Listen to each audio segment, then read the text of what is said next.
বিজিত, তুই? আরে তুই এই দোকানের এই সব জিনিস তুই এনেছিস কেন? কারণ আমি জানতাম তুই আমার থেকে কিছু টাকা নিবি না, তাই আমি নিজে গিয়ে সব জিনিসপত্র কিনে নিয়ে এসেছি। কিন্তু বিজিত, এইসব তো অনেক টাকার ব্যাপার, অনেক টাকা খরচ হয়েছে নিশ্চয়ই। তার মধ্যে তোর চাকরিটাও এখন নেই, তুই কোত্থেকে পেলি এত টাকা? তুই সুধা, ওর বউ তো চাকরি করে নাকি? আর তোকে যে টাকা দিয়ে জিনিসগুলো কিনে দিয়েছি সেগুলো আমাদের বিয়ের জমানো টাকা। কারোর থেকে হাত পেতে নিন, তুই নিশ্চিন্তে থাক। আর হ্যাঁ, এখানে জরুরি জিনিসপত্র অনেক কিছু আছে, তবে আরও কিছু জিনিস কিনতে হবে। এই টাকাটা রাখ, সুবিধা মতো কিনে নিবি, কেমন? অসম্ভব, খেয়ে আমি এই টাকাটা নিতে পারবো না। তুই তোর বিয়ের জমানো টাকা এভাবে খরচ করছিস? প্লিজ আমাকে এত বড় অপরাধ বোধের মুখে ফেলিস না। কিসের অপরাধ বোধ সুধা? তোর জন্য আমরা এইটুকুনি করতে পারবো না? আচ্ছা সুধা, এটা সত্যি কথা বলতো, তুই আমাদের বন্ধু মনে করিস কিনা? সত্যি কথা বলবি। হ্যাঁ মনে করি, কিন্তু কিন্তু কিসের এত তোর জীবনে? আচ্ছা আমাদের থেকে টাকা নিবি না কেন বলতো? প্রত্যেকটা ব্যবসায় তো একটা ইনভেস্টার লাগে, হ্যাঁ লাগে তো। তাহলে আমাদেরকে ইনভেস্টার হিসেবে ধর, টাকা দিচ্ছি, তোর যখন ব্যবসা ঠিকঠাক চলবে, ব্রেক ইভেন হয়ে যাবে, ফেরত দিয়ে দিস। এই টাকা তো ফেরত দিলে চলবে না, এটা শুধু আমাদের ইনভেস্টমেন্ট না, এটা বড় দায়িত্ব সুধার উপরে আছে। ধরে নে এটা তার অ্যাডভান্স। কিসের অ্যাডভান্স? আমি তো কিছুই বুঝতে পারছি না। ও মা, আমাদের বিয়ের ইভেন্ট, সেটা তো সুধা ম্যারেজ ব্যুরোকেই করতে হবে, এটা তার অ্যাডভান্স, বুঝলি? একদম।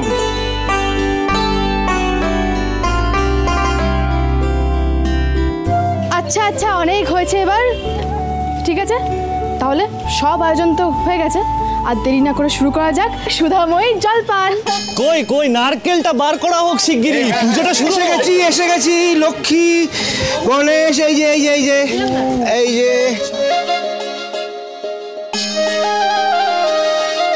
এই নাও মামুনি, এই নাও নারকল।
আজকে মেনু কি হবে?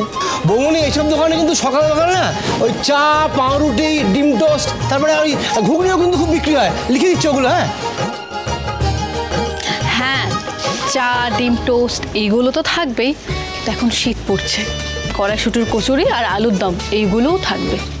বৌমনি, তুমি তো চপও ভালো ভাজতে পারো, এই তুমি ওটাও লিখে দাও। লেখো। আর কিছু চমৎকার কিন্তু এগুলো।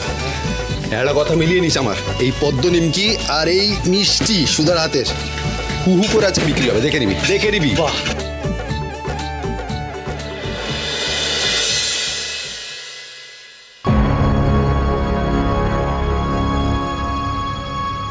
সুধা এখন ফুড কার্ট চালাবেন?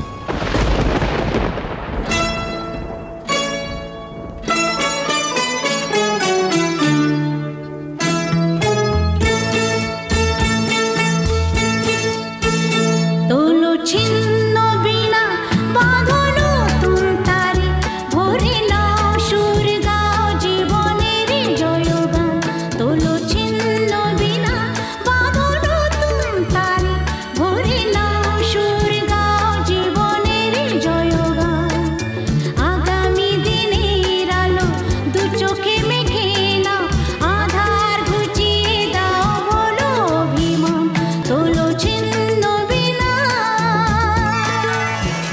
এখানে কি করছিস? আমি ওই মর্নিং ওয়াক করতে বেরিয়েছি, বুঝলি?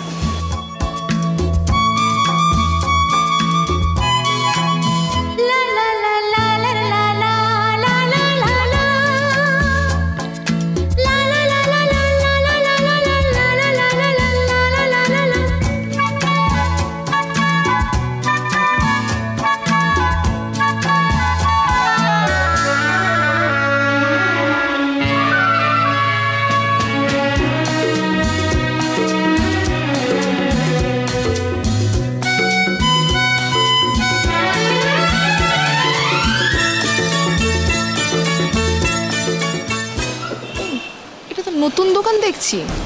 ওই মেয়েটা আচার্যের বাড়ি সুধা না? সে তো বসু মল্লিক বাড়ির বউ শুনেছি। তাহলে এই বাগবাজারের রাস্তায় দোকান দিয়েছে কেন গো?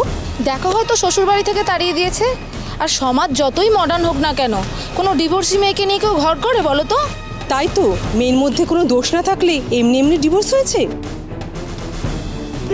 ও বস কাকিমা, আমাদের দোকানের গরম গরম চা খেয়ে একবার দেখো, মন একেবারে চাঙ্গা হয়ে যাবে।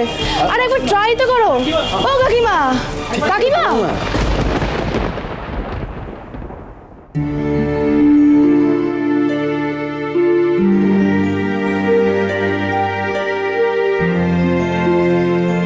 ঝিনুক এতবার করে ডাকছে, তাও ওদের দোকানে কেউ আসছে না।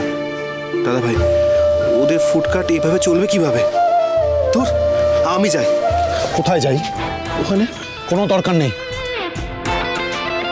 আমারই ভুল। কেন যে ওনার নাড়ুর প্রশংসা করতে গেলাম, সেটা থেকে উনি এই ফুডকার্টের বুদ্ধি পেয়েছেন। বৌমনি, আমরা গিয়ে লোকজন ডেকে আনছি। আচ্ছা আচ্ছা।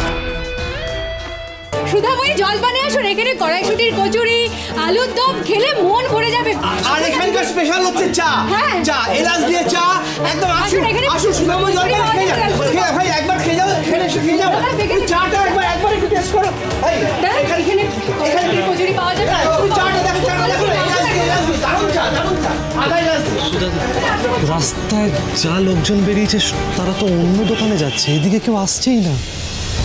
বিচ্ছু, তুই যা, বাড়ি যা, বাড়িতে গিয়ে লেখাপড়া কর। কিছু চিন্তা করিস না, আমার উপর একটু ভরসা রাখ, দেখবি লোকজন ঠিক আসবে। তুই যা, বাড়ি যা। এলাচ দিয়ে, লবঙ্গ দিয়ে চা। আপনারা চা খেয়ে যান, এই সুধাময়, জল বানিয়ে কচুরি। হ্যাঁ, সুধাদি কত চেষ্টা করছে আমাদের পরিবারের পাশে দাঁড়ানোর। আমাকেও নিজের মতো করে কিছু করার চেষ্টা করতে হবে এবার।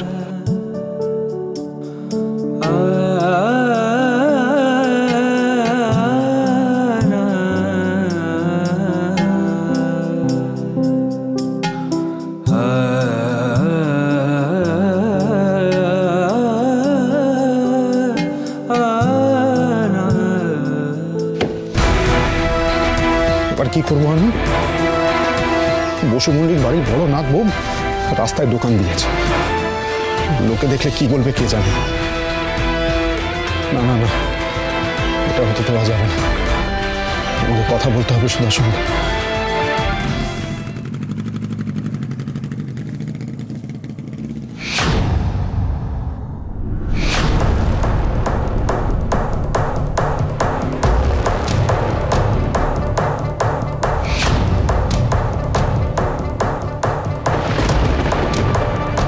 এদা, এ কি অবস্থা?